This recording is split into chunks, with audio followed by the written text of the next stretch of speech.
നമസ്കാരം. സഹകാരി റൈസ് പ്ലസിന്റെ പുതിയ ക്ലാസ്സിലേക്ക് എല്ലാവർക്കും സ്വാഗതം. അപ്പോൾ നമ്മൾ പുതിയതായിട്ടൊരു ചാപ്റ്ററെ പറ്റി പഠിക്കാൻ പോവാണ്. ലോക്കോമോഷൻ ആൻഡ് മൂവ്മെന്റ് എന്നാണ് ചാപ്റ്ററിന്റെ പേര്. അതായത് നമ്മുടെ ഹ്യൂമൻസ് ചെയ്യുന്ന ലോക്കോമോഷൻ, അതായത് ഒരു സ്ഥലത്ത് നിന്ന് വേറൊരു സ്ഥലത്തേക്ക് നമ്മൾ അറിഞ്ഞുകൊണ്ട് ചലിക്കുന്ന അതുമായിട്ട് ബന്ധപ്പെട്ട് വരുന്ന മൂവ്മെന്റ്സും അവിടെ വരുന്ന മസിൽസ്, അതുപോലെ ബോൺസ് ഒക്കെയാണ് നമ്മൾ ഈ ചാപ്റ്റർ ഡിസ്കസ് ചെയ്യാൻ പോകുന്നത്. നമുക്ക് ചാപ്റ്ററിലേക്ക് കടക്കാം. ഫസ്റ്റ് നമ്മൾ മനസ്സിലാക്കിയിരിക്കേണ്ട കാര്യം എന്താണ് ലോക്കോമോഷൻ എന്നുള്ള കാര്യമാണ്. ഇപ്പോൾ ലോക്കോമോഷൻ നമ്മൾ ഒരുപാട് യൂസ് ചെയ്യുന്ന ഒരു ടേമാണ്. ലോക്കോമോഷൻ സഹായിക്കുന്ന ലോക്കോമോട്ടീവ്സ് എന്നൊക്കെ പറയുന്ന കാര്യങ്ങൾ. അപ്പോൾ ഹ്യൂമൻ ബീങ്സിന്റെ കാര്യം അല്ലെങ്കിൽ ഹയർ ഓർഗാനിസം ആരായാലും തന്നെ ഓർഗാനിസത്തിനെല്ലാം ലിംസ്, കൈകാലുകൾ ചലിപ്പിക്കാൻ പറ്റും. അതുപോലെ ജൗസ്, നമ്മളെ താടി എല്ലുകൾ ചലിപ്പിക്കാൻ പറ്റും. ഐലിഡ്സ്, ഇമ വെട്ടാൻ പറ്റും. അതുപോലെ ടങ്സ് മൂവ് ചെയ്യാൻ പറ്റും. ഇതെല്ലാം നമ്മൾ അറിഞ്ഞുകൊണ്ട് ചെയ്യുന്നതാണ്. അറിഞ്ഞുകൊണ്ട് ചെയ്യുന്ന മൂവ്മെന്റ്സിനെയാണ് നമ്മൾ വോളണ്ടറി മൂവ്മെന്റ്സ് എന്ന് പറയുന്നത്. അപ്പോൾ ഒരു ലൊക്കേഷനിൽ നിന്ന് അല്ലെങ്കിൽ ഒരു പ്ലേസിൽ നിന്ന് വേറൊരു പ്ലേസിലേക്ക് നമ്മൾ അറിഞ്ഞുകൊണ്ട് ചലിപ്പിക്കുന്ന മൂവ്മെന്റ്സ്, അറിഞ്ഞുകൊണ്ട് ചലിപ്പിക്കുന്നതിനെയാണ് നമ്മൾ ലോക്കോമോഷൻ എന്ന് പറയുന്നത്. അപ്പോൾ ആ ലോക്കോമോഷന് സഹായിക്കാനായിട്ട് ഒരുപാട് മസിൽസ് അസോസിയേറ്റ് നിൽക്കുന്ന, ബോൺസ് അസോസിയേറ്റ് നിൽക്കുന്നുണ്ട്, ടിഷ്യൂസ് ഉണ്ട്. അപ്പൊ അങ്ങനെയുള്ള കാര്യങ്ങളൊക്കെ ഈ ഒരു ലോക്കോമോഷനുമായിട്ട് അസോസിയേറ്റ് നമ്മൾ കാണാനായിട്ടുണ്ട്. അപ്പൊ ഇവിടെ നിന്ന് നമ്മൾ മനസ്സിലാക്കിയിരിക്കേണ്ട കാര്യം എന്താണെന്ന് വെച്ചാൽ വോളണ്ടറി ആയിട്ട് നമ്മൾ അറിഞ്ഞുകൊണ്ട് നമ്മൾ ഒരു പ്ലേസിൽ നിന്ന് വേറൊരു പ്ലേസിലേക്ക് ചലിപ്പിക്കുന്ന, അല്ലെങ്കിൽ ഒരു പ്ലേസിൽ നിന്ന് വേറൊരു പ്ലേസിലേക്ക് നമ്മൾ മൂവ് ചെയ്യുന്നതിനെയാണ് നമ്മൾ എന്ത് വിളിക്കുന്നത്? വോളണ്ടറി മൂവ്മെന്റ്സ് എന്ന് വിളിക്കുന്നത്. ആ വോളണ്ടറി മൂവ്മെന്റ്സ്, അറിഞ്ഞുകൊണ്ട് ചെയ്യുന്ന വോളണ്ടറി മൂവ്മെന്റ്സിനെയാണ് നമ്മൾ ലോക്കോമോഷൻ എന്ന് പറയുന്നത്. അപ്പോൾ അതിന് എക്സാമ്പിൾ ആയിട്ട് നമുക്ക് കാണാൻ ആരെയാണ്? വാക്കിംഗ് ഉണ്ട്, നടക്കുന്നത്. അതുപോലെ റണ്ണിങ്, നമ്മൾ ഓടുന്നത്. ക്ലൈംബിങ്, മരത്തിലേക്ക് ക്ലൈംബ് ചെയ്യുന്നത്. ഫ്ലൈയിങ്, സ്വിമ്മിങ്, ഇതെല്ലാം നമുക്ക് ലോക്കോമോട്ടറി മൂവ്മെന്റ്സ് ആയിട്ട് എക്സാമ്പിൾ ആയിട്ട് നമുക്ക് പറയാവുന്ന കാര്യങ്ങളാണ്. ഇനി ലോക്കോമോഷൻ നമ്മൾ എന്തിനാണ് ചെയ്യുന്നതെന്ന് വെച്ചാൽ മെയിൻ ആയിട്ട് പറയുന്നത് എന്താണ്? In search of food. ഒരു നമുക്ക് ആഹാരം, സാധനങ്ങൾക്ക് വേണ്ടിയിട്ട് നമ്മൾ സെർച്ച് ചെയ്ത് പോകണം. ഒരു സ്ഥലത്ത് നിന്ന് വേറൊരു സ്ഥലത്തേക്കായിരിക്കും. ചിലപ്പോൾ നമ്മൾ താമസിക്കുന്ന സ്ഥലത്ത് ഫുഡ് ഇല്ല എന്നുണ്ടെങ്കിൽ ഫുഡിന്റെ അവൈലബിലിറ്റി അനുസരിച്ച് നമ്മൾ എന്ത് ചെയ്യണം? ആ ഫുഡിനെ തേടി പോകണം. അപ്പോൾ ആ തേടി പോകുന്നത് ഒരു ലോക്കോമോഷനിലെ എക്സാമ്പിൾ ആണ്. അതുപോലെ മേറ്റ് ചെയ്യാനായിട്ട് രണ്ടുപേരും, ഇപ്പോൾ ഫീമെയിൽ ഒരു സ്ഥലത്താണ്, മെയിൽ വേറൊരു സ്ഥലത്താണ്. അപ്പോൾ മേറ്റ് ചെയ്യാനായിട്ടൊരു കാര്യത്തിന് വേണ്ടിയിട്ട് ലോക്കോമോഷൻ മൂവ്മെന്റ് ചെയ്യുന്നത്. അതുപോലെ സ്യൂട്ടബിൾ ബ്രീഡിംഗ് ഗ്രൗണ്ട്സ്, അതായത് ബ്രീഡ് ചെയ്യാനായിട്ട് സ്യൂട്ടബിൾ ആയിട്ടുള്ള ക്ലൈമറ്റിക് കണ്ടീഷൻസ് നോക്കി, അല്ലെങ്കിൽ സ്യൂട്ടബിൾ ആയിട്ടുള്ള ഒരു എൻവയോൺമെന്റ് നോക്കി പോകുന്നത്. അല്ലെങ്കിൽ എനിമീസിൽ നിന്നോ പ്രിഡേറ്റേഴ്സിൽ നിന്നോ ഒക്കെ രക്ഷ നേടാൻ വേണ്ടിയിട്ട്, എസ്കേപ്പ് ചെയ്യാൻ വേണ്ടിയിട്ട് ഇങ്ങനെ മൂവ് ചെയ്യുന്നത്. ഇതെല്ലാം നമുക്ക് ലോക്കോമോഷന്റെ എക്സാമ്പിൾ ആയിട്ട് നമുക്ക് പറയാൻ പറ്റുന്ന കാര്യങ്ങളാണ്. നെക്സ്റ്റ് നോക്കാൻ പോകുന്നത് മൂവ്മെന്റ്സ് ആണ്. എത്ര തരം മൂവ്മെന്റ്സ് അല്ലെങ്കിൽ ടൈപ്സ് ഓഫ് മൂവ്മെന്റ്സ് ആണ് നമ്മൾ നോക്കാൻ പോകുന്നത്. അപ്പോൾ ഹ്യൂമൻ ബോഡിയുടെ സെൽസിലെ കാര്യം പറയുകയാണ്. ഹ്യൂമൻ ബോഡി മുഴുവനായിട്ടല്ല, ഹ്യൂമൻ ബോഡിയുടെ സെൽസ് പറയുകയാണെങ്കിൽ നമുക്ക് മെയിൻ ആയിട്ട് 3 തരത്തിലുള്ള 3 മെയിൻ ടൈപ്സ് ഓഫ് മൂവ്മെന്റ് ആണ് കാണാൻ പറ്റുന്നത്. അവിടെ ആദ്യത്തെ മൂവ്മെന്റ് പറയുന്നത് അമീബോയിഡ് മൂവ്മെന്റ് ആണ്. അമീബ നമ്മളെല്ലാം കേട്ടിട്ടുള്ളൂ. ഏറ്റവും മൈക്രോ ആയിട്ടുള്ള ഓർഗാനിസം ആണ് അമീബ. അപ്പൊ അമീബയുടെ മൂവ്മെന്റ് അറിയാം. ഇങ്ങനെ അതിന്റെ ഒരു സ്യൂഡോപോഡിയെ വെച്ചിട്ട് ഇങ്ങനെ മൂവ് ചെയ്ത് പോകുന്നതിനാണ് നമ്മൾ അമീബോയിഡ് മൂവ്മെന്റ് എന്ന് പറയുന്നത്. അപ്പൊ ഹ്യൂമൻ ബോഡിയുടെ സെൽസ് അമീബോയിഡ് മൂവ്മെന്റ്സ് കാണിക്കുന്നുണ്ട്. എവിടെയൊക്കെയാണ്? മാക്രോഫേജസിലും അതുപോലെ ല്യൂക്കോസൈറ്റ്സിലും. വൈറ്റ് ബ്ലഡ് സെൽസ്, WBC ഒക്കെ കാണിക്കുന്നത് എന്താണ്? അമീബോയിഡ് മൂവ്മെന്റ്സ് ആണ്. അപ്പോൾ ആ മൂവ്മെന്റിനെ, ആ അമീബയെ പോലെ ചലിക്കുന്ന, അമീബയുടെ മൂവ്മെന്റ് പോലെ ചലിക്കുന്നതിനെയാണ് നമ്മൾ എന്ത് വിളിക്കുന്നത്? അമീബോയിഡ് മൂവ്മെന്റ്സ് എന്ന് വിളിക്കുന്നത്. അപ്പോൾ ഈ ഒരു ഫിഗർ നോക്കുകയാണെങ്കിൽ കാണാം, ഇങ്ങനെ ഒലിച്ചു പോകുന്ന പോലെ, നമ്മളിങ്ങനെ ഒരു സ്ഥലത്ത് ഗ്ലൂ വയ്ക്കുകയാണെങ്കിൽ ഗ്ലൂ ഇങ്ങനെ ഒലിച്ചിറങ്ങുന്ന പോലെയാണ് ഈ അമീബ പോകുന്നത്. അപ്പൊ അങ്ങനെയുള്ള മൂവ്മെന്റിനെയാണ് നമ്മൾ അമീബോയിഡ് മൂവ്മെന്റ് എന്ന് പറയുന്നത്. നെക്സ്റ്റ് മൂവ്മെന്റ് സീലിയറി മൂവ്മെന്റ് ആണ്. സീലിയ നമുക്ക് എല്ലാം അറിയാം. ഹെയർ ലൈക്ക് സബ്സ്റ്റൻസിനെയാണ് നമ്മൾ എന്ത് വിളിക്കുന്നത്? സീലിയ എന്ന് വിളിക്കുന്നത്. അപ്പൊ ആ ഒരു ഹെയർ ഇങ്ങനെ മൂവ് ചെയ്യുക, ഒഴുക്കിനനുസരിച്ച് മൂവ് ചെയ്യുന്നതിനെയാണ് നമ്മൾ സീലിയറി മൂവ്മെന്റ് എന്ന് പറയുന്നത്. ഇനി ഹ്യൂമൻ ബോഡിയുടെ കാര്യം പറയുകയാണെങ്കിൽ ഇന്റേണൽ ആയിട്ട്, നമ്മളുടെ ആന്തരികമായിട്ട് നിൽക്കുന്ന ട്യൂബുലാർ ഓർഗൻസിലാണ് കൂടുതലും എന്ത് കാണുന്നത്? സീലിയറി മൂവ്മെന്റ് കാണുന്നത്. അതിനുള്ള കാരണം എന്താണ്? അവിടെ സീലിയേറ്റഡ് എപ്പിത്തീലിയം പ്രസന്റ് ആണ്. അതായത് ഈ ഹെയർ ലൈക്ക് സ്ട്രക്ചേഴ്സ് അവിടെ പ്രസന്റ് ആണ്. ഇപ്പൊ ഈ ഒരു ഫിഗർ നോക്കുകയാണെങ്കിൽ അറിയാം, ഈ ഒരു ബ്ലൂ കളറിൽ കാണുന്ന ഈ ഒരു സീലി എങ്ങനെയാണ്?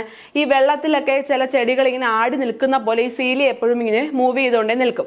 അപ്പൊ ഇങ്ങനെയുള്ള ഈ ഒരു സ്ട്രക്ചർ പ്രസന്റ് ആയിട്ടുള്ള സീലിയേറ്റഡ് എപ്പിത്തീലിയം ആയിരിക്കും ഈ ഇന്റേണൽ ട്യൂബുലർ ഓർഗൻസിലെല്ലാം കാണുന്നത്. അപ്പൊ ഈ സീലി എന്ത് ചെയ്യും? അതിനകത്തുള്ള ഓരോ പാർട്ടിക്കിൾസിനെ മൂവ് ചെയ്യാനും അതുപോലെ ആ പാർട്ടിക്കിൾസിന്റെ മൂവ്മെന്റിനെല്ലാം ഈ സീലിയറി എപ്പിത്തീലിയം സഹായിക്കും. അപ്പൊ അങ്ങനെയുള്ള മൂവ്മെന്റിനെയാണ് നമ്മൾ സീലിയറി മൂവ്മെന്റ് എന്ന് വിളിക്കുന്നത്. ഇനി നമ്മളവിടെ പഠിക്കേണ്ട ഒരു കാര്യം, നമ്മൾ ട്രക്കിയുടെ കാര്യം, നമ്മൾ റെസ്പിറേറ്ററി സിസ്റ്റവുമായിട്ട് ബന്ധപ്പെട്ട് നിൽക്കുന്ന ട്രക്കിയ എന്ന് പറയുന്ന ഓർഗനിലെ ഈ ഒരു സീലിയേറ്റഡ് എപ്പിത്തീലിയം പ്രസന്റ് ആണ്. ഈ സീലിയേറ്റഡ് എപ്പിത്തീലിയം അവിടെ എന്താ ചെയ്യുന്നത്? ഫോറിൻ പാർട്ടിക്കിൾസിനെയും അതുപോലെ ഡസ്റ്റിനെയൊക്കെ നമ്മൾ ശ്വസിക്കുന്ന ആ അറ്റ്മോസ്ഫിയറിക് എയറിൽ എന്ത് കാണും? ഫോറിൻ പാർട്ടിക്കിൾസ് കാണും, അതുപോലെ പൊടിപടലങ്ങളെല്ലാം കാണും. അപ്പൊ ഈ സീലിയേറ്റഡ് എപ്പിത്തീലിയം എന്ത് ചെയ്യും? ഇതിനെ ഉള്ളിലേക്ക് നമ്മുടെ ഇന്റേണൽ ഓർഗൻസിലേക്ക് പോവാതെ എന്ത് ചെയ്യും? പ്രൊട്ടക്ട് ചെയ്ത് നിർത്തുമെന്ന് മനസ്സിലാക്കിയിരിക്കുക. അപ്പൊ അതൊരു സീലിയയുടെ ഫംഗ്ഷൻ ആണ്. ഈ ഒരു ട്രക്കിയുടെ കാര്യം മറന്നു പോകരുത്. നമുക്ക് എന്താണ് ഒരു ക്വസ്റ്റ്യൻ പ്രതീക്ഷിക്കാവുന്ന ഒരു ഏരിയ ആണ്. ഈ ഒരു ട്രക്കിയയിൽ ഈ സീലിയ പ്രസന്റ് ആയിരിക്കുന്ന എന്തിനു വേണ്ടിയിട്ടാണ്, അല്ലെങ്കിൽ സീലിയ ഉള്ള ട്രക്കിയയ്ക്ക് എന്താണ് ഒരു ബെനിഫിറ്റ് എന്നുള്ള കാര്യം. നെക്സ്റ്റ് എന്ന് പറഞ്ഞാൽ അടുത്തൊരു പോയിന്റ് ആയിട്ട് പറഞ്ഞത് എന്താണ്? സീലിയറി മൂവ്മെന്റ്, ഓവത്തിന്റെ മൂവ്മെന്റ്. അതായത് ഫീമെയിൽ റീപ്രൊഡക്റ്റീവ് സിസ്റ്റം ത്തിലുള്ള ഓവറിയിൽ നിന്ന് ഓവം വരുമ്പോൾ ഈ സീലിയേറ്റഡ് ആയിട്ടുള്ള ഈ സീലിയ പ്രസന്റ് ആയത് കൊണ്ടാണ് ഓവം ഇങ്ങനെ തട്ടി വരുന്നത്. നമ്മൾ പല വീഡിയോസിലും കണ്ടിട്ടുണ്ടായിരിക്കും ഈ ഒരു ഓവം വരുന്നത് ജസ്റ്റ് ഇങ്ങനെ എന്താണ് ഒഴുകി എങ്ങും എവിടെയും തടയാനൊന്നും പറ്റാതെ ഈ ഒരു സീലിയയുടെ ഒഴുക്കിനനുസരിച്ചാണ് ഈ ഒരു ഓവം ആ ഒരു ഫെലോപ്പിയൻ ട്യൂബിൽ കൂടി മൂവ് ചെയ്ത് വരുന്നത്. അപ്പോൾ അവിടെയെല്ലാം ഈ ഇന്റേണൽ ആയിട്ട് നിൽക്കുന്ന ഈ ട്യൂബുലാർ ഓർഗൻസിലെല്ലാം സീലിയേറ്റഡ് എപ്പിത്തീലിയം ആണ്. ആ സീലിയേറ്റഡ് എപ്പിത്തീലിയം വഴിയുള്ള ആ ഒരു മൂവ്മെന്റ് അല്ലെങ്കിൽ അവിടെയുള്ള സബ്സ്റ്റൻസിന്റെയൊക്കെ മൂവ്മെന്റിനെയാണ് നമ്മൾ സീലിയറി മൂവ്മെന്റ് ആയിട്ട് പറയുന്നത്. അടുത്ത മൂവ്മെന്റ് ആയിട്ട് പറഞ്ഞ മസ്കുലാർ മൂവ്മെന്റ് ആണ്. മസ്കുലാർ എന്ന് പറയുമ്പോൾ ആ വാക്കിൽ തന്നെ ഉണ്ട് മസിൽസിന്റെ ആണ്. നമ്മളുടെ എന്താണ് ലിംസും ജോസും ടങ്സും എല്ലാം അനക്കുന്നതിന് സഹായിക്കുന്ന ആരാണ്? മൂവ്മെന്റ് ആണ്. നമ്മൾ ജസ്റ്റ് ഒരു കാര്യം പറയുമ്പോൾ തന്നെ നമ്മുടെ ടങ്ക് ചലിക്കണം. ടങ്ക് ഒരു മസിലാണ്. അപ്പോൾ ആ ഒരു ചലനത്തെ മസിൽസ് ഇനാബിൾ ചെയ്യുന്ന ആ ഒരു ചലനത്തെയാണ് നമ്മൾ മസ്കുലാർ മൂവ്മെന്റ് എന്ന് വിളിക്കുന്നത്. അപ്പോൾ ഈ ഒരു മസ്കുലാർ മൂവ്മെന്റിന് സഹായിക്കുന്നതെന്ന് വെച്ചാൽ മസിൽസിന് കോൺട്രാക്റ്റൈൽ പ്രോപ്പർട്ടി ഉണ്ട്. അതായത് ചുരുങ്ങാനും വികസിക്കാനുമുള്ള ആ ഒരു പ്രോപ്പർട്ടി ഉള്ളതുകൊണ്ട് എന്താണ് ലോക്കോമോഷനും അതുപോലെ പല മൂവ്മെന്റ്സിനും എല്ലാം ഹ്യൂമൻ ബീങ്സിനെ സഹായിക്കാറുണ്ട്. അപ്പോൾ ആ ഒരു ഫിഗർ ഇവിടെ കാണാം. നമുക്ക് കൈ ചലിപ്പിക്കണമെങ്കിൽ എന്താണ് ആ ഒരു മസിൽസ് ഇങ്ങനെ കോൺട്രാക്ട് ചെയ്യണം, അതുപോലെ ഇങ്ങനെ വികസിക്കാൻ വേണം. അപ്പോൾ ഈ ഒരു കപ്പാസിറ്റിയാണ് മസ്കുലാർ മൂവ്മെന്റ് ചെയ്യാനായിട്ട് നമ്മളെ സഹായിക്കുന്നത്. അപ്പം 3 തരത്തിലുള്ള മൂവ്മെന്റ്സ്, അത് തമ്മിലുള്ള വ്യത്യാസം അറിയണം. ആദ്യത്തേത് അമീബോയിഡ് ആണ്. അമീബോയിഡ് എവിടെയാണ് കാണുന്നത്? ല്യൂക്കോസൈറ്റ്സിൽ, ബ്ലഡിലെ WBCയിലും അതുപോലെ മാക്രോഫേജസിലും ഒക്കെയാണ് ഈ ഒരു അമീബോയിഡ് മൂവ്മെന്റ് കാണുന്നത്. രണ്ടാമത് പഠിച്ചത് സീലിയറി മൂവ്മെന്റ് ആണ്. സീലിയറി മൂവ്മെന്റ് എങ്ങനെയാണ്? ഇന്റേണൽ ആയിട്ടുള്ള ട്യൂബുലാർ ഓർഗൻസിലാണ് സീലിയറി മൂവ്മെന്റ് കാണുന്നത്. റെസ്പിറേറ്ററി സിസ്റ്റത്തിൽ ട്രക്കിയയിൽ സീലിയറി മൂവ്മെന്റ് ഉണ്ട്. എന്തിനു വേണ്ടിയിട്ടാണ്? നമ്മൾ അറ്റ്മോസ്ഫിയറിക് എയറിൽ നിന്ന് നമ്മൾ ബ്രീത്ത് ചെയ്യുന്ന ആ ഒരു ഡസ്റ്റ് പാർട്ടിക്കിളിനെയും അതുപോലെ ഫോറിൻ ബോഡിയൊക്കെ സ്റ്റോപ്പ് ചെയ്യാൻ വേണ്ടിയിട്ടാണ് ആ ഒരു സീലിയറി എപ്പിത്തീലിയം അവിടെ പ്രസന്റ് ആയിരിക്കുന്നത്. മൂന്നാമത് പഠിച്ചത് സീലിയറി മൂവ്മെന്റിന്റെ ഓവം മൂവ് ചെയ്യാനായിട്ട് സീലിയറി മൂവ്മെന്റ് എങ്ങനെയാണ് ഹെൽപ്പ് ചെയ്യുന്നുള്ള കാര്യമാണ്. അടുത്ത മൂവ്മെന്റ് ആയിട്ട് നമ്മൾ പഠിച്ചത് മസ്കുലാർ മൂവ്മെന്റ് ആണ്. മസിൽസിന്റെ മൂവ്മെന്റ് ഉള്ളത് കൊണ്ടാണ് ഹ്യൂമൻ ബീങ്സിന് പല രീതിയിലുള്ള മൂവ്മെന്റും അതുപോലെ ലോക്കോമോഷനും എല്ലാം ചെയ്യാനായിട്ട് സാധിക്കുന്നത്. മസിൽസിന്റെ കോൺട്രാക്റ്റൈൽ പ്രോപ്പർട്ടിയാണ് ഈ ഒരു മൂവ്മെന്റിനെല്ലാം ഹെൽപ്പ് ചെയ്യുന്നതെന്നാണ് പഠിച്ചത്. നെക്സ്റ്റ് നമ്മൾ മസിലിനെ പറ്റിയാണ് പഠിക്കാൻ പോകുന്നത്. മസിൽ എന്ന് പറയുമ്പോൾ സ്പെഷ്യലൈസ്ഡ് ആയിട്ടൊരു ടിഷ്യൂ ആണ്. നമുക്കറിയാം ടിഷ്യൂസ്, സെൽസ് ചേർന്ന് ടിഷ്യൂസ് ആവുന്നു, ടിഷ്യൂസ് ചേർന്ന് ഓർഗൻസ് ആവുന്നു. അപ്പോൾ സ്പെഷ്യലൈസ്ഡ് ആയിട്ട് മീസോഡെർമൽ ഒറിജിൻ ആയിട്ട് നിൽക്കുന്ന ഒരു ടിഷ്യൂ ആണ് നമ്മളുടെ മസില്. മസിലിന്റെ ഒരു കാര്യം പറയുകയാണെങ്കിൽ 40 to 50% നമ്മളുടെ ശരീരത്തിലെ 40 മുതൽ 50% വരെ ഹ്യൂമൻ ബോഡിയുടെ വെയിറ്റ് എന്താണ്? ഈ ഒരു മസിൽസിനാണ്. മസിൽസിന്റെ വെയിറ്റ് ആണ് ആ ഒരു പെർസെൻറ്റേജിലും കവറായി നിൽക്കുന്നത്. അപ്പോൾ ഈ മസിൽസിന് കുറച്ച് പ്രോപ്പർട്ടീസ് ഉണ്ട്. ഈ പ്രോപ്പർട്ടീസ് ഒക്കെ ഉള്ളത് കൊണ്ടാണ് മസിൽസിന് ആക്റ്റീവായിട്ട് ഓരോ മൂവ്മെന്റിലും ഓരോ ലോക്കോമോഷനിലും എല്ലാം പാർട്ടിസിപ്പേറ്റ് ചെയ്യാനായിട്ട് പറ്റുന്നത്. അപ്പോൾ സ്പെഷ്യൽ പ്രോപ്പർട്ടീസ് ആയിട്ട് നമ്മൾ പഠിക്കേണ്ട ആരെയൊക്കെയാണ്? ആദ്യത്തേത് എക്സൈറ്റബിലിറ്റി എന്ന് പറയുമ്പോൾ നമ്മളൊരു ഇമ്പൾസ് കൊടുക്കുമ്പോൾ അല്ലെങ്കിൽ എന്തെങ്കിലും ഒരു സിഗ്നൽ കിട്ടുമ്പോൾ എന്ത് ചെയ്യണം? എക്സൈറ്റ് ചെയ്യാനുള്ള, അതായത് ഇങ്ങനെ വൈബ്രേഷൻ പോലൊരു മൂവ്മെന്റ്, എക്സൈറ്റബിലിറ്റി കാണിക്കാനുള്ള പ്രോപ്പർട്ടി ആർക്കുണ്ട്? മസിൽസിനുണ്ട്. അടുത്തതായിട്ട് പറഞ്ഞത് കോൺട്രാക്റ്റബിലിറ്റി ആണ്. കോൺട്രാക്റ്റബിലിറ്റി എന്ന് പറയുമ്പോൾ ചുരുങ്ങാനുള്ള, നമ്മൾ കൈ ഇങ്ങനെ മടക്കുമ്പോൾ മസിൽസ് ചുരുങ്ങുന്നുണ്ട്, അപ്പോൾ ചുരുങ്ങാനുള്ള പ്രോപ്പർട്ടി. അതുപോലെ എന്താണ്? എക്സ്റ്റെൻസിബിലിറ്റി, അതായത് വലിഞ്ഞു നിൽക്കാനുള്ള, എക്സ്റ്റെൻഡ് ചെയ്ത് നിൽക്കാനുള്ള ഒരു പ്രോപ്പർട്ടി ഉണ്ട്. അതുപോലെ ഇലാസ്റ്റിക് നമുക്കറിയാം, പിന്നെ നല്ല രീതിയിൽ ഇങ്ങനെ ഒരു വലിഞ്ഞു നിൽക്കാനുള്ള ഒരു പ്രോപ്പർട്ടിയാണ് ആർക്കുള്ളത്? മസിൽസിനുള്ള. അപ്പോൾ ഇത്രയും സ്പെഷ്യൽ പ്രോപ്പർട്ടീസ് ആർക്കുണ്ട്? മസിൽസിനുണ്ട്. അപ്പോൾ ഇവിടെ ഒരു ഫിഗറിൽ കാണിച്ചിരിക്കുന്നത് ജസ്റ്റ് ഒരു വെയിറ്റ് ലിഫ്റ്റ് ചെയ്യുമ്പോൾ ആ ഒരു കയ്യിൽ വരുന്ന, ആ കൈയുടെ ഹാംസ്റ്റർ മസിലിൽ വരുന്ന ഒരു കോൺട്രാക്ഷനും അതുപോലെ അവിടെ വരുന്ന ആ ഒരു റിലാക്സേഷന്റെ കാര്യമാണ് ഒരു ഫിഗറിൽ പറഞ്ഞിരിക്കുന്നത്. അപ്പോൾ ഈ മസിൽസിന് ഇങ്ങനെയുള്ള പ്രോപ്പർട്ടീസ് ഉള്ളത് കൊണ്ടാണ് നമുക്ക് ഇത്രയും വെയിറ്റ് എടുത്ത് ലിഫ്റ്റ് ചെയ്യാനും അതുപോലെ നമുക്ക് എക്സസൈസ് ഒക്കെ ചെയ്യുമ്പോൾ ആ ഒരു മൂവ്മെന്റ്സിന് പോസിബിൾ ആവാനുള്ള കാരണം. നെക്സ്റ്റ് പറയുന്നത് ലൊക്കേഷൻ അനുസരിച്ച് ഓരോ ഓർഗനിലും അല്ലെങ്കിൽ ഓരോ ബോഡി പാർട്സിലുമുള്ള ലൊക്കേഷൻ അനുസരിച്ച് മസിൽസിനെ 3 രീതിയിലായിട്ട് നമ്മൾ തരംതിരിച്ചിട്ടുണ്ട്. ആദ്യം പറയുന്നത് സ്കെലിറ്റൽ മസിൽസ് ആണ്. സ്കെലിറ്റൽ മസിൽസിന് വേറൊരു പേരുണ്ട് സ്ട്രൈയേറ്റഡ് മസിൽസ്. നമ്മൾ കുഞ്ഞു ക്ലാസ്സുകളിൽ പഠിച്ചിട്ടുണ്ട് എന്താണ് സ്ട്രൈയേറ്റഡ് മസിൽസ് എന്നുള്ള കാര്യം. അപ്പോൾ നമ്മൾ സ്ട്രൈയേറ്റഡ് മസിൽ വരയ്ക്കുമ്പോൾ ഇപ്പോൾ ഈ ഒരു രീതിയിലായിരിക്കും നമ്മൾ വരയ്ക്കുന്നത്. ഇപ്പോൾ ഇതെന്താണ് അടങ്ങി മസിൽസ് ഇങ്ങനെ സ്ട്രൈയേഷൻ പോലെ അല്ലെ വരകൾ ഇട്ട പോലെ ഇങ്ങനെ കാണുന്നതിനെയാണ് നമ്മൾ സ്ട്രൈയേറ്റഡ് മസിൽസ് എന്ന് വിളിക്കുന്നത്. അപ്പോൾ സ്കെലിറ്റൽ മസിൽസിനെയാണ് സ്ട്രൈയേറ്റഡ് മസിൽസ് എന്ന് വിളിക്കുന്നത്. അപ്പോൾ മൈക്രോസ്കോപ്പിക് സ്റ്റഡീസ് നടക്കുമ്പോൾ ഈ മസിൽസ് എന്താണ് കുറേ സ്ട്രൈയേഷൻസ് ഉണ്ട്, കുറേ വരകൾ പോലെ നമുക്കിങ്ങനെ സ്ട്രൈയേഷൻസ് കാണാറുണ്ട്, സ്ട്രൈപ്സ് കാണാറുണ്ട്. അതുകൊണ്ടാണ് സ്കെലിറ്റൽ മസിൽസിനെ എന്ത് വിളിക്കുന്നത് സ്ട്രൈയേറ്റഡ് മസിൽസ് എന്ന് വിളിക്കുന്നത്. രണ്ടാമത്തെ മസിൽസ് വിസറൽ മസിൽസ് ആണ്. വിസറൽ മസിൽസ് എന്ന് പറയുമ്പോൾ നോൺ സ്ട്രൈയേറ്റഡ് ആണ്. സ്കെലിറ്റൽ മസിൽസ് സ്ട്രൈയേറ്റഡ് ആണെങ്കിൽ വിസറൽ മസിൽസ് എന്താണ് നോൺ സ്ട്രൈയേറ്റഡ് ആണ്. ഇപ്പോൾ വിസറൽ മസിൽസ് എവിടെയാണ് കാണുന്നത്? നമ്മളുടെ വിസറൽ ഓർഗൻസിലായിരിക്കും വിസറൽ മസിൽസ് കാണുന്നത്. അതായത് നമ്മളുടെ ഇന്റേണൽ ഓർഗൻസിൽ കവർ ചെയ്തുകൊണ്ട് കാണുന്ന ആ ഒരു സ്മൂത്ത് മസിൽസിനെയാണ് നമ്മൾ എന്ത് വിളിക്കുന്നത് വിസറൽ മസിൽസ് എന്ന് വിളിക്കുന്നത്. മൂന്നാമത്തെ മസിൽ ആരാണ്? കാർഡിയാക് മസിലാണ്. കാർഡിയാക് മസിൽ എവിടെ കാണും? കാർഡിയാക് മസിൽ ഹാർട്ടിലാണ് പ്രസന്റ്. നമ്മുടെ ഹൃദയത്തിലുള്ള മസിൽസ് ആണ്. ഹാർട്ടിലുള്ള മസിൽസിനെയാണ് നമ്മൾ കാർഡിയാക് മസിൽ എന്ന് വിളിക്കുന്നത്. അപ്പോൾ ആ ഒരു 3 മസിൽസിന്റെ ഫിഗർ നമുക്ക് നോക്കാം. ആദ്യത്തേത് സ്കെലിറ്റൽ മസിലാണ്. സ്കെലിറ്റൽ മസിൽസ് ഞാൻ നേരത്തെ പറഞ്ഞു എന്താണ് സ്ട്രൈയേഷൻസ് ഉണ്ട്, ഓരോ വരകളായിട്ട് നമുക്ക് കാണാനായിട്ട് സാധിക്കും. അപ്പോൾ സ്കെലിറ്റൽ മസിൽസിനെയാണ് നമ്മൾ സ്ട്രൈയേറ്റഡ് മസിൽസ് എന്ന് വിളിക്കുന്നത്. രണ്ടാമത്തെ മസിൽ ആരാണ്? രണ്ടാമത്തെ മസിൽ സ്മൂത്ത് മസിൽസ് ആണ്. അതായത് നമ്മളുടെ ഇന്റേണൽ ഓർഗൻസിൽ നമ്മളുടെ ബോഡിക്ക് അകത്ത് ഭയങ്കര സെക്യൂർ ആയിട്ട് ഒരുപാട് പ്രൊട്ടക്ഷനോട് കൂടിയിരിക്കുന്ന ഇന്റേണൽ ഓർഗൻസിൽ കാണുന്ന മസിൽസിനെയാണ് നമ്മൾ സ്മൂത്ത് മസിൽസ് എന്ന് വിളിക്കുന്നത്. സ്മൂത്ത് മസിൽസിന് വേറൊരു പേരുണ്ട് എന്താണ് നോൺ സ്ട്രൈയേറ്റഡ് മസിൽസ് ആണ്. അതിവിടെ സ്ട്രൈയേഷൻസും സ്ട്രൈപ്സും ഒന്നും കാണുന്നില്ല. അപ്പോൾ അതുകൊണ്ട് ആ മസിൽസിനെ വിളിക്കുന്ന പേരെന്താണ് നോൺ സ്ട്രൈയേറ്റഡ് മസിൽസ് എന്നാണ്. മൂന്നാമത്തെ മസിൽ ആരാണ്? മൂന്നാമത്തെ മസിൽ കാർഡിയാക് മസിലാണ്. കാർഡിയാക് മസിൽ എവിടെ കാണും? ഹാർട്ടിൽ പ്രസന്റ് ആയിട്ടുള്ള ഹൃദയത്തിൽ പ്രസന്റ് ആയിട്ടുള്ള മസിൽസിനെയാണ് നമ്മൾ കാർഡിയാക് മസിൽ എന്ന് വിളിക്കുന്നത്. അപ്പോൾ കാർഡിയാക് മസിൽസിന് ഒരു പ്രത്യേകത ഉണ്ട്, ബ്രാഞ്ചിലുണ്ട്. അതായത് കുറച്ച് ശിഖരങ്ങളായിട്ട് ഇങ്ങനെ ബ്രാഞ്ച് പോലെ കാണുന്ന ഒരു മസിലാണ് കാർഡിയാക് മസിൽ. അപ്പൊ 3 മസിൽസ് നമുക്ക് ഫിഗർ വെച്ച് തന്നെ പഠിക്കാം. എന്താണ് സ്കെലിറ്റൽ സിസ്റ്റമായിട്ട് അല്ലെങ്കിൽ സ്ട്രൈയേഷൻസ് ഉള്ള മസിൽസിനെയാണ് നമ്മൾ സ്കെലിറ്റൽ മസിൽസ് എന്ന് വിളിക്കുന്നത്. വിസറൽ മസിൽസ് എങ്ങനെയായിരിക്കും? നമ്മുടെ ബോഡിയിലെ ഇന്റേണൽ ഓർഗൻസ് എല്ലാം മസിൽസ് ഭയങ്കര സോഫ്റ്റ് ആയിരിക്കും അല്ലേ?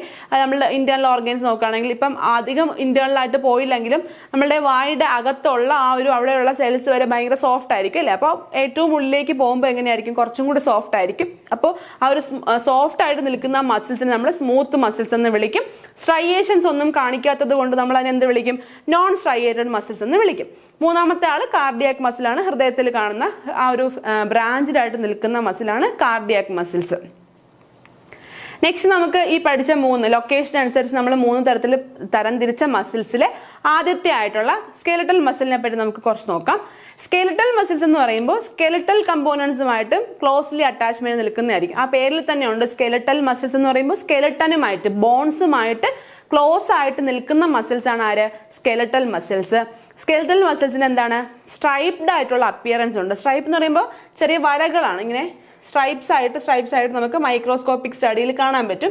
അപ്പോൾ അങ്ങനെയുള്ള മസിൽസ് ആയതുകൊണ്ടാണ് നമ്മൾ അതിനെ സ്ട്രൈയേറ്റഡ് മസിൽസ് എന്ന് വിളിക്കുന്നത്. ഈ മസിൽസ് നമ്മൾ നേരിട്ട് കണ്ണിൽ നോക്കുമ്പോഴല്ല ഈ ഒരു സ്ട്രൈയേഷൻസ് കാണിക്കുന്നത്, മൈക്രോസ്കോപ്പിക് സ്റ്റഡിയിലാണ് ഈ ഒരു സ്ട്രൈയേഷൻസ് കണ്ടത്. അതുകൊണ്ടാണ് അതിനെ സ്ട്രൈയേറ്റഡ് മസിൽസ് എന്ന് വിളിക്കുന്നത്. ഇനി അടുത്തൊരു പോയിന്റ് നമ്മൾ പറയുന്നത് എന്താണ്? ഈ സ്ട്രൈയേറ്റഡ് മസിൽസിന്റെ ആക്ടിവിറ്റി, സ്ട്രൈയേറ്റഡ് മസിൽസ് കൊണ്ട് നമ്മൾ ചെയ്യുന്ന ആക്ടിവിറ്റീസ് എല്ലാം എന്താണ്? വോളണ്ടറി കൺട്രോൾ ആണ്. നമ്മൾ അറിഞ്ഞുകൊണ്ട് ചെയ്യുന്ന കാര്യമാണ്. നെർവസ് സിസ്റ്റം എന്താണ്? അറിഞ്ഞുകൊണ്ട് നെർവസ് സിസ്റ്റത്തിൽ ഡയറക്റ്റ് ആയിട്ട് പങ്കുള്ള ഒരു മസിലാണ് ആര്? ഈ ഒരു വോളണ്ടറി മസിൽസ്. അതായത് വോളണ്ടറി ആക്ഷൻ ചെയ്യുന്നത് കൊണ്ടാണ് നമ്മൾ അതിനെ എന്ത് വിളിക്കുന്നത്? വോളണ്ടറി മസിൽസ് എന്ന് വിളിക്കുന്നത്. നമ്മൾ അറിഞ്ഞുകൊണ്ട് നമ്മളുടെ സെൻട്രൽ നെർവസ് സിസ്റ്റം എന്താണ്? അറിഞ്ഞുകൊണ്ട് ചെയ്യുന്ന പ്രവൃത്തിക്ക് സഹായിക്കുന്ന മസിൽസ് ആണ് ആര്? Skeletal muscles. അതുകൊണ്ടാണ് നമ്മൾ അവയെ എന്തെന്ന് വിളിക്കുന്നത്? വോളണ്ടറി മസിൽസ് എന്ന് വിളിക്കുന്നത്. അപ്പൊ ഈ വോളണ്ടറി മസിൽസ് ആണ് കൂടുതലും എന്ത് ചെയ്യുന്നത്? നമ്മളുടെ ഒരുവിധപ്പെട്ട ലോക്കോമോട്ടറി മൂവ്മെന്റ്സിനെല്ലാം നിൽക്കുന്ന അല്ലെങ്കിൽ ബോഡിയുടെ പോസ്റ്റേഴ്സ്, ഇങ്ങനെ ഒരു ക്വസ്റ്റ്യൻ ചോദിക്കാം. ബോഡിയുടെ പോസ്റ്ററും ബോഡിയുടെ ലോക്കോമോഷനും ഒക്കെ നിയന്ത്രിക്കുന്ന മസിൽസ് ആരാണ്? സ്കെലിറ്റൽ മസിൽസ് ആണ്. അപ്പൊ ബോഡിയുടെ പോസ്റ്റർ എന്ന് പറയുമ്പോൾ നമ്മൾ നിൽക്കുന്ന ഒരു ഘടന അല്ലെ? അപ്പൊ ഇപ്പൊ ഞാൻ നിൽക്കുകയാണ്, കുറച്ചു നേരം കഴിയുമ്പോൾ ഇരിക്കും, അത് കഴിയുമ്പോൾ ചിലപ്പോൾ നടക്കും. അപ്പൊ ആ ഓരോ പോസ്റ്റർ ഇങ്ങനെ മാറിക്കൊണ്ടേയിരിക്കും. അപ്പൊ ആ ഓരോ പോസ്റ്റർ മാറുന്നതിലും പ്രധാന പങ്കുള്ള ആളാണ് ആര്? Skeletal muscles. അപ്പൊ സ്കെലിറ്റൽ മസിൽസ് നമുക്ക് പല സ്ഥലത്ത് ബോഡിയുടെ പല ഓർഗൻസിൽ കാണാൻ പറ്റും. അതായത് നമ്മളുടെ ബോൺസ് എവിടെയെല്ലാം ഉണ്ട് ആ ബോൺസുമായിട്ട് ക്ലോസ്ലി അസോസിയേറ്റ് നിൽക്കുന്ന മസിൽ ആയതുകൊണ്ട് ഓരോ വോളണ്ടറി മൂവ്മെന്റ് ചെയ്യുന്ന ഓർഗൻസിലും ആര് പ്രസന്റ് ആണ്? സ്കെലറ്റൽ മസിൽസ് പ്രസന്റ് ആണ്. അപ്പോൾ പല രീതിയിലുള്ളൊരു മസിൽസിന്റെ കാര്യങ്ങളാണ് ഇവിടെ പറഞ്ഞിരിക്കുന്നത്. നമുക്ക് ഇത്രയും ഡീറ്റെയിൽ ആയിട്ട് മസിൽസിന്റെ പേരൊന്നും പഠിക്കാനില്ല. നിങ്ങൾക്ക് മനസ്സിലാവാൻ വേണ്ടിയിട്ട് ജസ്റ്റ് ആ ഒരു ഫിഗർ ആഡ് ചെയ്തിട്ടേ ഉള്ളൂ. അപ്പോൾ നമ്മൾ മനസ്സിലാക്കേണ്ട കാര്യം എന്താണ്? ബോൺസുമായിട്ട് ആ ഒരു പേര് വെച്ച് തന്നെ പഠിക്കുക. സ്കെലറ്റൽ മസിൽ എന്ന് പറയുമ്പോൾ സ്കെലട്ടണുമായിട്ട്, അതായത് ബോൺസുമായിട്ട് ഒരു ക്ലോസ്ലി റിലേഷൻ ഉള്ള ആളാണ് സ്കെലറ്റൽ മസിൽസ്. അതിന് വേറൊരു പേരുണ്ട് സ്ട്രൈയേറ്റഡ് മസിൽസ്. വോളണ്ടറി മൂവ്മെന്റ് ചെയ്യുന്നത് കൊണ്ട് എന്ത് ചെയ്യുന്നുണ്ട്? വോളണ്ടറി മസിൽസ് എന്നും വിളിക്കുന്നുണ്ട്. അതുപോലെ ബോഡിയുടെ പോസ്ചറും ബോഡിയുടെ ലോക്കോമോഷനും എല്ലാം നിയന്ത്രിക്കുന്ന അല്ലെങ്കിൽ അതിലെല്ലാം പ്രധാന പങ്ക് വഹിക്കുന്ന ആളും ആരാണ്? സ്കെലറ്റൽ മസിൽസ് ആണെന്ന് മനസ്സിലാക്കുക. നെക്സ്റ്റ് വിസറൽ മസിൽസ് ആണ്. എന്ന് പറയുമ്പോൾ നമ്മളുടെ വിസറൽ ഓർഗൻസിൽ പ്രസന്റ് ആയിട്ടുള്ള നമ്മളുടെ ഇന്റേണൽ ഓർഗൻസിലെല്ലാം കാണുന്ന മസിലാണ് വിസറൽ മസിൽസ്. അപ്പൊ inner wall of hollow visceral organs, നമ്മളുടെ ബോഡിക്ക് അകത്തുള്ള വിസറൽ ഓർഗൻസിന്റെ ഇന്നർ വാൾസ് എല്ലാം മേഡ് ചെയ്തേക്കുന്ന ആര് കൊണ്ടാണ്? വിസറൽ മസിൽസ് കൊണ്ടാണ്. അതിന് എക്സാമ്പിൾ ആയിട്ട് പറയുന്ന ആരാണ്? അലിമെന്ററി കനാല്, അതുപോലെ റീപ്രൊഡക്റ്റീവ് ട്രാക്ട്. അലിമെന്ററി കനാൽ എന്ന് പറയുമ്പോൾ നമ്മളുടെ ആ ഒരു ദഹന വ്യവസ്ഥയിൽ നിൽക്കുന്ന ഓർഗൻസ് എല്ലാം വരുന്ന ആ ഒരു കനാലിനെയാണ് നമ്മൾ എലിമെന്ററി കനാൽ എന്ന് വിളിക്കുന്നത്. അലിമെന്ററി കനാലും അതുപോലെ റീപ്രൊഡക്റ്റീവ് ട്രാക്കും എല്ലാം ലൈൻ ചെയ്ത്